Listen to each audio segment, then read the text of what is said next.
Nah, bayangkan jika kalian bisa menghidupkan kembali musuh yang telah kalian kalahkan nih. Itu akan menjadikan prajurit setia yang tak akan pernah mengkhianati kita kan.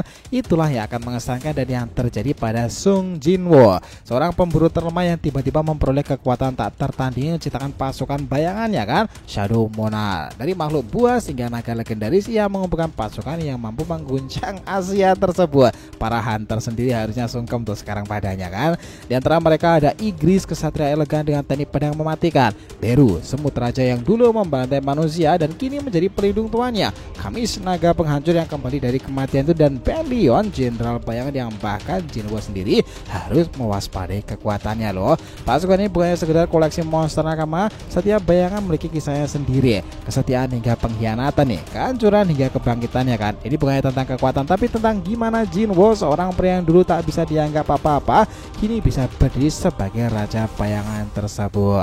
Yo, sini menarik, bagaimana ceritanya? Let's go, kita bahas lebih detail.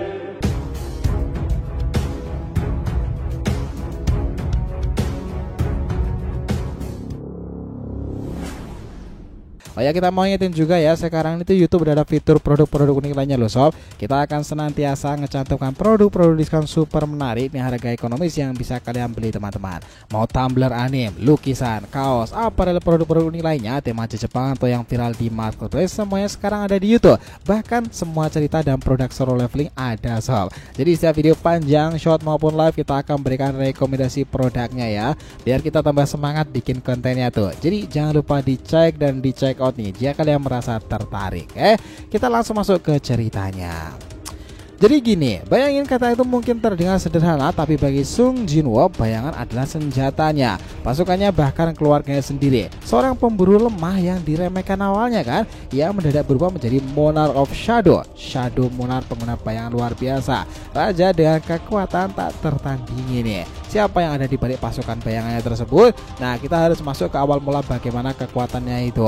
Dimulai ini ketika Jiro menerima sistem misterius setelah nyaris mati dalam Double Dungeons. Dari seorang yang bahkan nyaris tak bisa melawan monster E rank aja, ia menjadi pemburu yang bisa melampaui rank S. Tapi keunggulannya bukannya soal pertumbuhan kekuatan fisik semata nakama, pemberian kemampuan mengendalikan bayangan, kemampuan untuk menghidupkan kembali musuh yang sudah mati dan menjadikannya pasukan pribadinya. Dia hanya cukup mengatakan arise, lalu bangkit di sana. Semakin lama pasukannya semakin kuat dong. Bayangan yang awalnya hanya monster biasa aja, perlahan berganti menjadi makhluk legendaris yang bahkan bisa mengguncang seluruh daratan dan laut tuh. Mereka yang setia dalam kegelapan tersebut pada akhirnya menjadi monster-monster kepercayaan Jinwoo.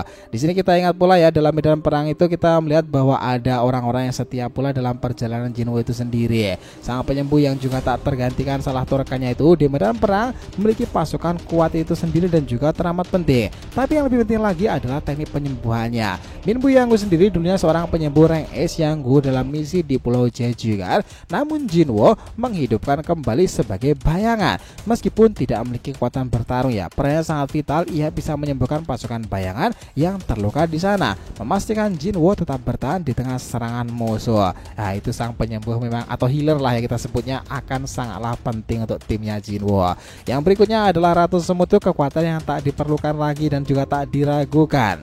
Nah, saat Jinwoo mengalahkan Raja Semut itu, ia berpikir untuk mengambil juga Ratu Semut sebagai bayangan kan. Ia berhasil melakukannya, tapi sayangnya kekuatannya tidak cukup signifikan dalam pertarungan. Akhirnya memang Jinwoo itu memilih untuk membebaskan bayangan Ratu Semut itu sendiri, membiarkannya kembali dalam hal yang ketiadaan kan. Tapi memang dia sempat menjadi bayangan dari Jinwoo. Yang berikutnya adalah Tank, beruang es yang buas tersebut.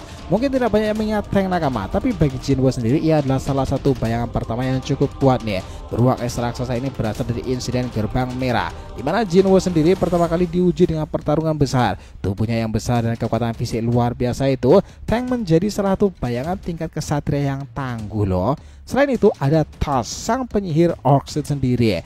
Di antara pasukan bayangan ada satu yang spesial, yaitu Tas yang dulunya dikenal sebagai Kargalgan. Bukan bukanlah sekedar petarung biasa loh nakama. Ia adalah penyihir yang menguasai sihir tingkat tinggi. Kemampuannya itu mencakup gravitasi, perlindungan dan juga api loh. Sihir ini bisa menekan musuh ke tanah dan membuat mereka tak berdaya. Bisa memperkuat pertahanan bayangan pasukannya itu yang menciptakan ledakan-ledakan dahsyat. Selain itu, sebagai kesatria elit, Tas sendiri tidak hanya memiliki sihir kuat saja, tapi juga kecerdasan cukup tinggi membuatnya berbeda dari bayangan Jinwo yang lainnya. Selain itu nakama, ada Iron, sang pejuang ganas ya. Dulunya sih Iron itu adalah seorang pemburu rank E yang cukup terkenal. Tapi sayangnya ia memiliki kepribadian yang terlalu percaya diri hingga akhirnya tewas. Setelah dihidupkan kembali oleh Jinwo, ia tetap memiliki gaya bertarung yang brutal dan agresif. Salah satu keunggulannya adalah teriakan provokasi yang memaksa musuh untuk menyerangnya, membuatnya menjadi tameng hidup yang sempurna bagi pasukan bayangan Jinwo kan. Berikutnya itu adalah naga Kaisel, naga hitam yang menjadi tunggangannya sekarang ini. Saat Jinwo pertama kali mendapatkan Kaisel, ia sadar bahwa pasukannya membutuhkan sesuatu lebih dari sekedar bertarung nih. Mereka butuh mobilitas, sesuatu yang bisa membawa melintasi medan perang dengan sangat cepat. Dan Kaisel memanglah solusi jawaban tersebut nakama. Naga hitam itu memiliki kecepatan luar biasa, memungkinkannya membawa Jinwo melesat melintasi langit, laut dan lain sebagainya. Meski jarang digunakan ya sob dalam pertempuran, tapi tetap saja Kaisel tetap menjadi bagian penting dalam pasukan bayangan Sung Jinwo. Selanjutnya pasukan raksasa. Nah itu memang peninggalan dari perang Tokyo di sana nih. Ketika Jinwo menghadapi invasi raksasa di Tokyo, ia berhasil mengalahkan 28 raksasa yang masing-masingnya memiliki kekuatan setara dengan pemburu rank S loh.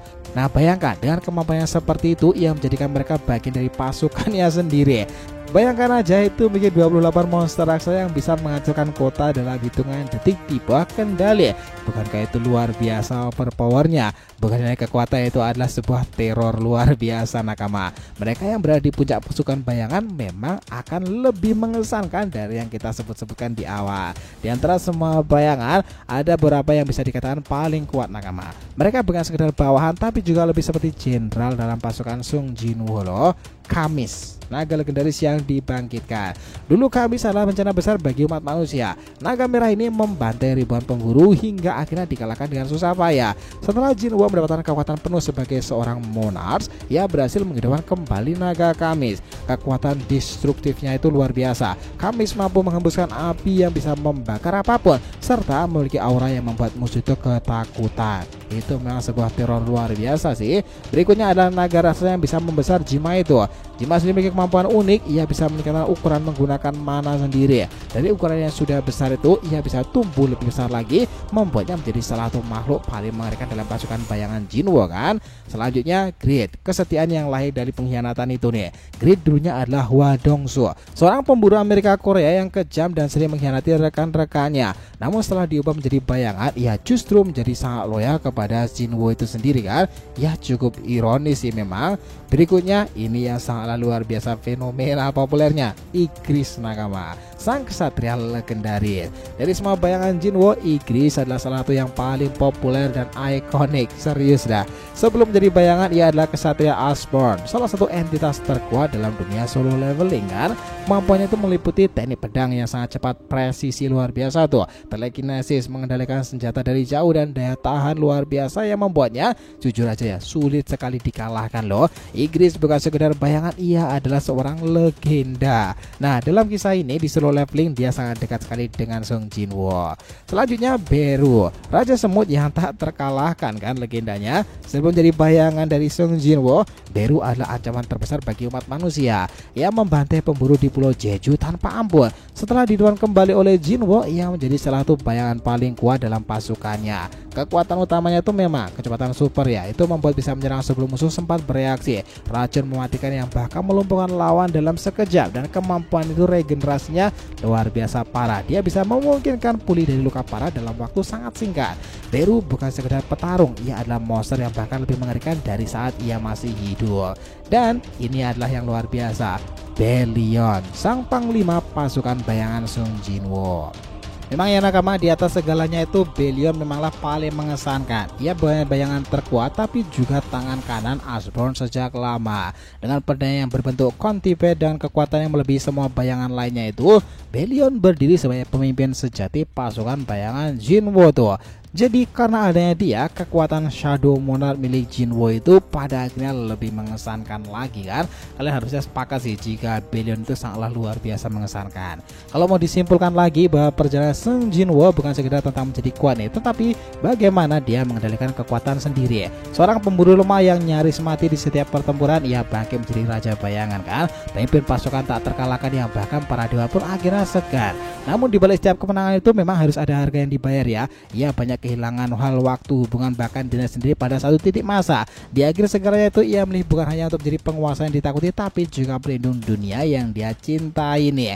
Dia menjadi orang-orang seperti adiknya itu sendiri, dan pada masa depan ia akan menjadi seseorang yang akan sangat-sangat berarti dalam hidupnya. Nah, kalian mungkin sudah bisa menebak-nebak siapa nih. Sung Jinwo itu bukan lagi seorang pemburu, pada akhirnya ia adalah bayangan yang bahkan kematian pun tak bisa untuk menyentuh kan. Logikanya seperti itu. Shadow Monarch ini memanglah sangat menarik. Kisah solo level itu memang berjalan sangatlah seru di season terbaru ini nakama. Pada momen-momen pada Art Morna dan juga Sung Jinwo memiliki plot twist baru lainnya. Segalanya akan kian seru dalam cerita Ragnarok kedepannya. Sepakat nakama? Nah, setelah itu mungkin kita akan banyak cerita tentang membahas solo leveling ya pada channel ini, dan juga informasi tentang video-video short tentang solo leveling. Stay tune, oke? Jadi itulah tadi ya pembahasan kita mengenai Sung Jinwo dan juga para kesatria bayangan luar biasanya. Pokoknya jangan lupa untuk subscribe 3 channel terbaru kita ya teman-teman. Saga Boruto 2 Blue Vortex, Joy Boy The Library of Nika, dan juga Shonen Sudesi. Nah, tolong ikutin, subscribe dan juga ramaikan di sana, oke? Jadi jika ditanyakan silahkan nih, feel free tulis di kolom komentar di bawah ini. Thanks ya telah menonton video ini sampai akhir, and we'll be come back again.